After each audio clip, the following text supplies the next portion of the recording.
অনেকেই শার্ট বানাতে গিয়ে মাপ নিতে বা কাটিং করতে ভুল করেন বা বুঝতে পারেন না।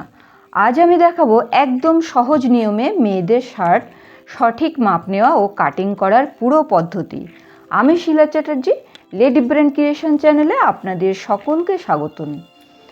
আজ আমার এই লেডি ব্র্যান্ড ক্রিয়েশন চ্যানেলে সহজভাবে ড্রেস কাটিং ও সেলাই শেখাই, যেন ঘরে বসেই নিজেই পারবেন নিজের ড্রেস বানাতে।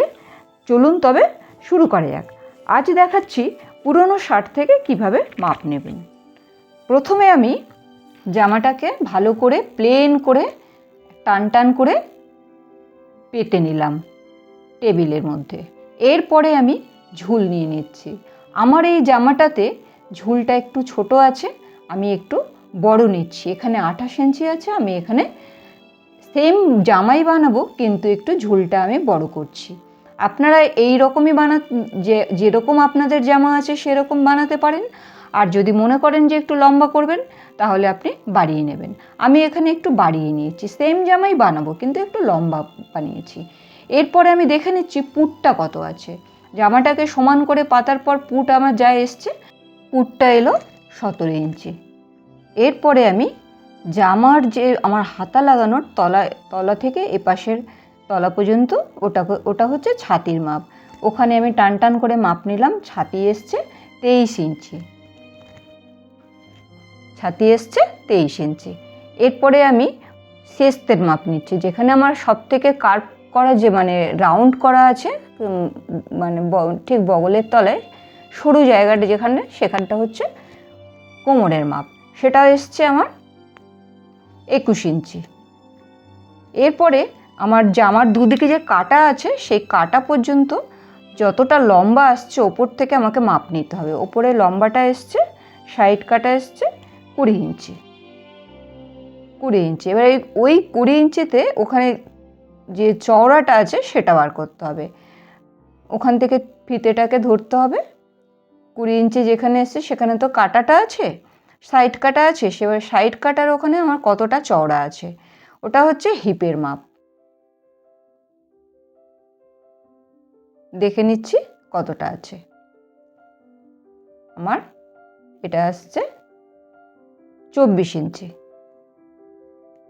চেস্ট এসছে 23 ইঞ্চি। হিপ এসছে, হিপের ওই যে কাটিং করার যেখানে আছে সেখানে এসছে 24 ইঞ্চি।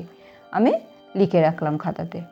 এরপরে আমি নিচের দিকে দেখব আর কতটা চওড়া আছে। একদম নিচের দিকে বটম রাউন্ডের কাছে দেখব কতটা চওড়া আছে। একদম ওই কোণা থেকে এই কোণা পর্যন্ত আমার কতটা আছে। জামাতে যেরকম থাকবে, যদি মনে হয় সেই জামাটা আমার পছন্দ তাহলে সেম মাপ নেওয়া যায়। যেখানে যদি পছন্দ নয় সেখানে আমি কম বেশি করে নিতেই পারি। এখানে আমার বটম রাউন্ডের মাপ এলো 26 ইঞ্চি। আমি খাতায় সব মাপগুলো লিখে নিচ্ছি, যখন কাটিং করব তখন একটু হিসেব করে নিতে হবে। এরপরে হাতার মাপ এসছে এখানে আমার 19 ইঞ্চি। আর এখানে যে হাতাটা আছে ওপরের দিকটা প্লেন, আমার কিন্তু এটা যেহেতু 2 মিটার 10 সেন্টিমিটার কাপড়, আমাকে এই ছোটো হাতাই বানাতে হবে, কারণ আমার লম্বা হাতাটা আসবে না। কারণ 39 ইঞ্চিতে আমার হচ্ছে 1 মিটার, আমার এখানে আছে 2 মিটার 10 সেন্টিমিটার। তাই জন্যে 36 ইঞ্চি ঝুল নেওয়াতে আমার হাতাটা ছোট হয়ে গেছে, হাফ হাতা করেছি আমি। এখানে এরকমভাবে যদি লম্বা হাতা থাকে মুহুরির মাপটা নিতে হবে। আমার এখানে মুহুরির মাপ এসছে 4.5 ইঞ্চি। ডবল ভাঁজের ওপর ওটাকে সিঙ্গেল করলে 9 ইঞ্চি হবে। এরপরে আমি দেখে নিচ্ছি আমার গলাটা কতটা ডাউন আছে। এই যে কলারটা লাগানো হয়েছে একদম ঘাড়ের কাছে, এখান থেকে আমার 4.5 ইঞ্চি এসছে। 4.5 ইঞ্চি আমার আর কি সামনের দিকে ডাউন দিতে হবে, কারণ এটা কলার গলা। আমার 4.5 ইঞ্চিতে সুন্দরভাবে কলারটা বসে যাবে। এরপরে কলারের যে বেল্ট ওটার মাপ দেখলাম, ওটা আছে 7.5 ইঞ্চি। 7.5-এর ডবল 7, 7, 14, 15 ইঞ্চি কলার আর কি। 15 ইঞ্চি কলার আর কি এখানে লাগানো আছে। আমি এই গলাটা খুব সুন্দর বসে এই সেমই বানাবো। এরপরে আমি কাটিংয়ে চলে যাব। সুন্দরভাবে দেখুন আমার এখানে কাপড় আছে 2 মিটার 10 সেন্টিমিটার। কিছুতেই লম্বা হাতা হলো না, যেহেতু আমি জামার ঝুলটা 36 ইঞ্চি করে দিয়েছি সেহেতু আমার এটা হাফ শার্ট হয়েছে। 2 মিটার 10 সেন্টিমিটার আমার কাপড় দাঁড়াচ্ছে।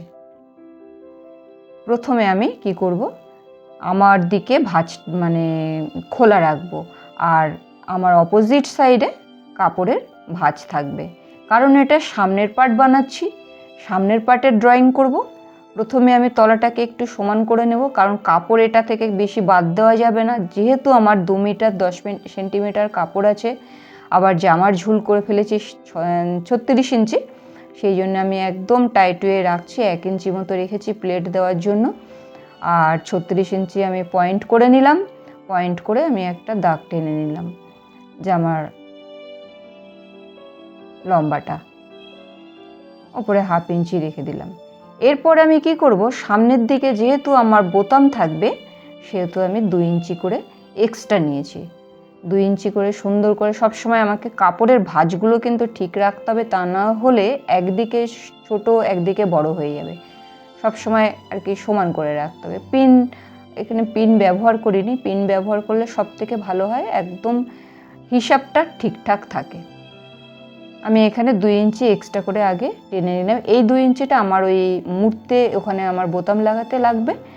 আর আমি পুটটা নিয়ে নিলাম, যেহেতু আমার পুট বেরিয়েছে 17 ইঞ্চি, সেহেতু আমি এখানে 17-র হাফ নেব। 17-র হাফ কত হচ্ছে 8, আর এদিকে 8 16 আর 8.5 হচ্ছে, 8.5 পুট নিলাম। মোহরাও আমি 8.5 নিয়েছি, মোহরা 8.5 নিয়েছি, আর এদিকে 14 ইঞ্চি শেস্ত নিলাম, আর সাইড কাটা নিলাম আমি 20 ইঞ্চি।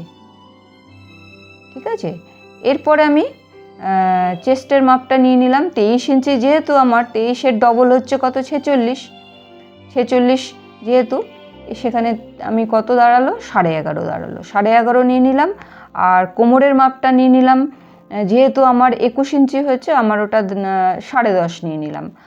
আর হিপের মাপটা নিয়ে নিলাম, যেহেতু 24 ইঞ্চি হয়েছে, তার হাফ নিতে হবে। এটা যেহেতু ডবল ভাঁজে আছে, ওটা সিঙ্গেল ভাঁজে 24 হয়েছিল, এখানে আমি মানে 12 ইঞ্চি নিলে তবে জামাটাকে যখন আমি সমান করে পাতবো, ওটা আবার তখন 24 ইঞ্চি দাঁড়াবে।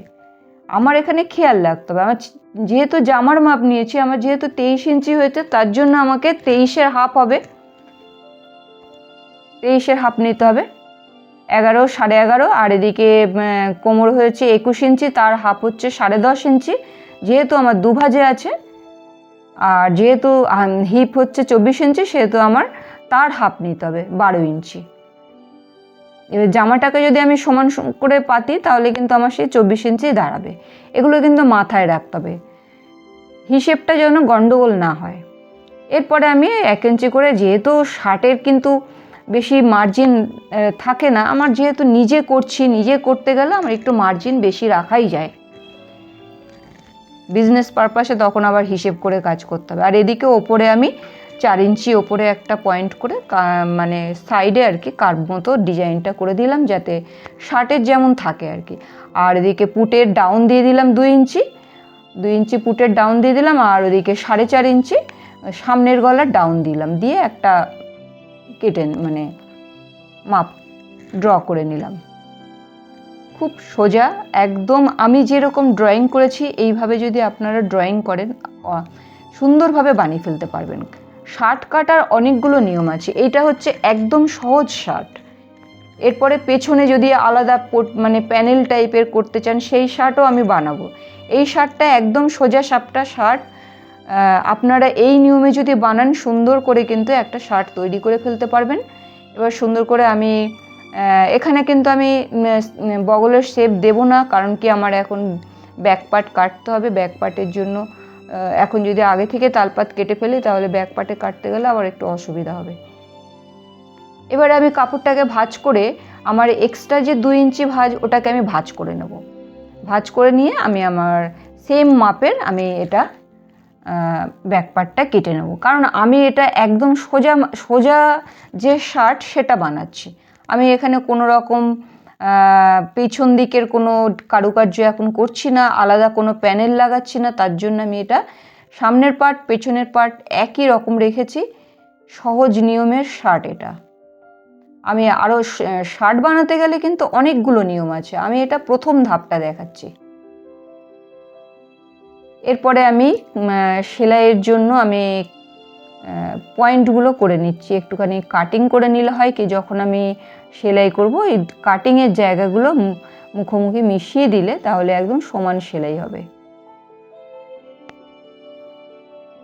কাটিং হয়ে গেল, আমার পেছন পার্ট কাটিং হয়ে গেল।